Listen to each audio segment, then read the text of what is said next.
மதுரை மீனாட்சி பதிப்பகம் வழங்கும் சுருக்கெழுத்து ஒலிநாடா. தமிழ் சுருக்கெழுத்து உயர்வேகம் நிமிடத்திற்கு 120 வார்த்தைகள் கொண்ட வினா. ஆகஸ்ட் 2025. வேகத்தால். குரல் கொடுத்துள்ளவர் மதுரை கூக்கி ஜெயபாலன். ரெடி. கமெண்ட்ஸ். மாண்புமிகு பேரவை தலைவர் அவர்களே, கூட்டுறவு மற்றும் நுகர்வோர் பாதுகாப்பு குறித்த மானிய கோரிக்கைகள் மீதான விவாதத்தில் பங்கு கொள்ள வாய்ப்பளித்த தங்களுக்கு முதற்கண் என் நன்றியை தெரிவித்துக் கொள்ள கடமைப்பட்டுள்ளேன்.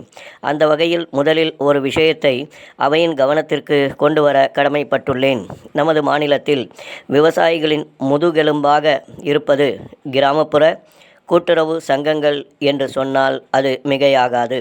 நமது நாட்டு மக்களின் பசியை போக்குவதற்காக அல்லும் பகலும் உழைத்து வரும் நம் விவசாயிகளுக்கு வலது கரமாக செயல்படுவது இந்த வங்கிகள் என்பதை இந்த சந்தர்ப்பத்தில் சுட்டிக்காட்ட கடமைப்பட்டுள்ளேன். நமது மாநிலம் நெல் உற்பத்திக்கு பெயர் போன மாநிலம் ஆகும். எனினும் ஒரு சில நூற்றாண்டுகளுக்கு முன்பிருந்த நிலைமையை நாம் சற்று எண்ணி பார்க்க வேண்டுமென்று கேட்டுக்கொள்ள விரும்புகிறேன். அந்த காலகட்டத்தில் அரிசி உணவை விட சிறுதானிய உணவே ஏழை எளிய மக்களின் அன்றாட உணவாக இருந்தது என்பதை நான் அவையின் கவனத்திற்கு கொண்டு வர விரும்புகின்றேன். மேற்கத்திய நாகரிகத்தின் வளர்ச்சியால் இவை படிப்படியாக குறைந்து அரிசி என்பது பிரதான உணவாக மாறிவிட்டது. தற்போது பல்வேறு விஞ்ஞான ஆய்வுகளின் அடிப்படையில் சிறு தானியங்களின் சிறப்புகளும் மருத்துவ குணங்களும் கொஞ்சம் கொஞ்சமாக வெளிப்பட துவங்கியுள்ளன.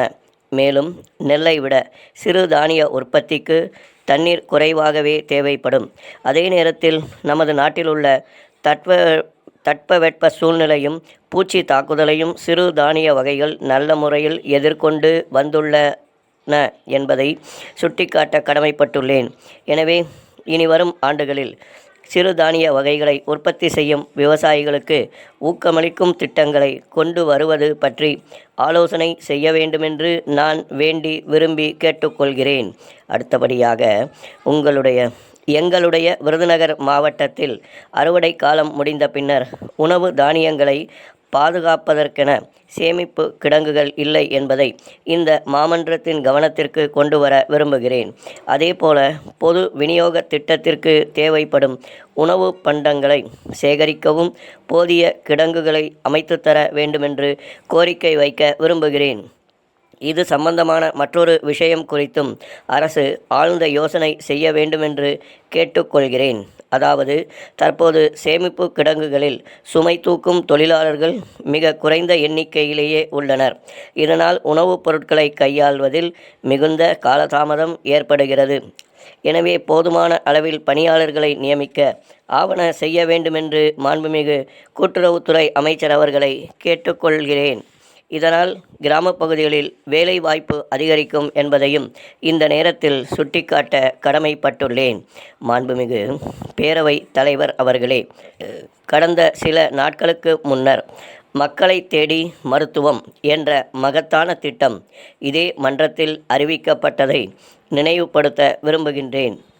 அதேபோன்று முதியோர் மற்றும் மாற்றுத்திறனாளிகளுடைய வீடு தேடி சென்று ரேஷன் பொருட்களை வழங்க வேண்டுமென்று அன்போடு அரசை கேட்டுக்கொள்ள விரும்புகின்றேன்.